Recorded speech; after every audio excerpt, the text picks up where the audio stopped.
Véritable vilain petit canard de l'art contemporain, les graffeurs ont eu du mal à se faire une place dans ce milieu. Jean-Michel Basquiat et Keith Haring, tous deux récupérés par le pop art, ont attiré l'ensemble des projecteurs sur eux, laissant dans l'ombre le mouvement à partir duquel ils ont été formés et nourris, le graffiti. En soif de reconnaissance, les autres artistes sont passés de la rue à la toile et investissent aujourd'hui la Pinacothèque de Paris grâce à Alain-Dominique Galizia qui a réuni pour l'exposition Le Pressionnisme plus de 100 œuvres issues de collections privées et rarement montrées au public. Alors ce que j'appelle moi le graffiti, c'est-à-dire le passage du tag, qui est un simple trait écrit que tout le monde pratique chaque jour en écrivant, à ce qui est le graffiti, c'est-à-dire une surface peinte où le trait entoure la lettre. Ce passage s'est fait aux États-Unis. Il s'est fait dans les années 70 avec l'arrivée des bombes aérosols qui ont permis de passer du marqueur à la bombe, c'est-à-dire du trait à la surface.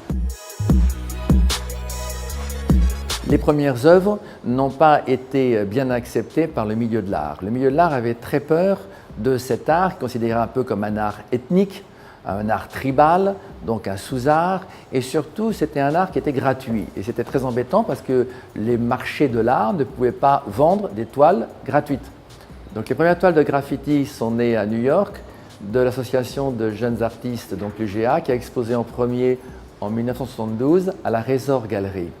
Et ça a été un succès parce qu'il y avait un goût déjà très prononcé pour le public, pour comprendre ce mouvement dont ils voyaient certaines formes, sous forme de tag d'ailleurs, toute la journée dans leur transport, mais qui ne connaissaient pas du tout cet art et qui se sont intéressés aux toiles qui ont été exposées.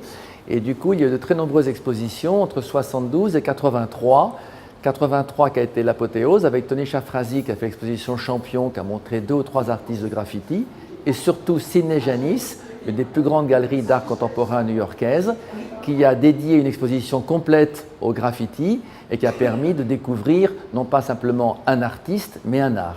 Et Sidney Janis, c'est le premier d'ailleurs qui, pour son exposition, a payé entre 5 000 et 10 000 $ d'ailleurs chacun, les artistes, pour produire pour sa galerie.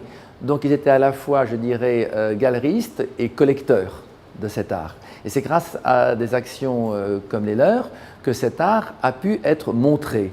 Il a été reconnu par le milieu de l'art, mais en même temps, il a été rejeté par ce même milieu. Et depuis 1983, il ne s'était pas passé grand-chose. Il n'y a pas eu d'exposition majeure aux États-Unis dans les années 80, 90, 2000. Et il a fallu attendre un an pour qu'il y ait une exposition au MoCA de Los Angeles ou qu'il y ait une exposition enfin à New York. Et c'est amusant, ce sont des expositions qui ont été nourries par des collectionneurs privés, dont français, car aujourd'hui, les musées n'ont pas joué leur rôle et il y a dans les fonds d'art contemporain des musées aussi bien américains que français extrêmement peu d'œuvres de graffiti.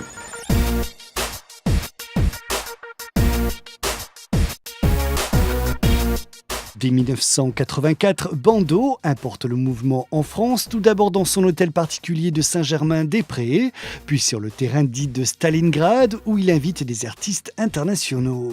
Parmi les grands noms qui ont marqué l'histoire du graffiti sur toile, il faudrait retenir entre autres Fast2, le précurseur du hip-hop, Dondi, Futura 2000 et Ramelzi.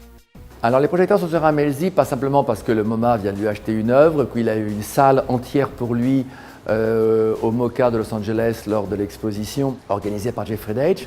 Nous avons affaire peut-être au plus grand génie de la peinture graffiti par la variété de ses techniques, de ses styles, leur contenu et la philosophie qui les nourrit, qui les entoure. Donc Ramelzi est un des plus créatifs.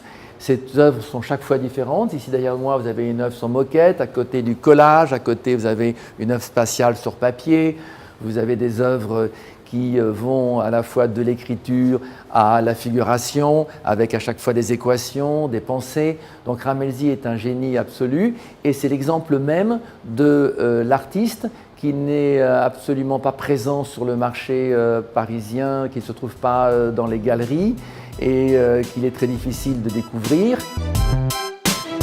Alain-Dominique Galizia a voulu mettre l'accent sur ces maîtres peu connus en France pour permettre au public de venir enfin les découvrir et de comprendre l'importance de leur art.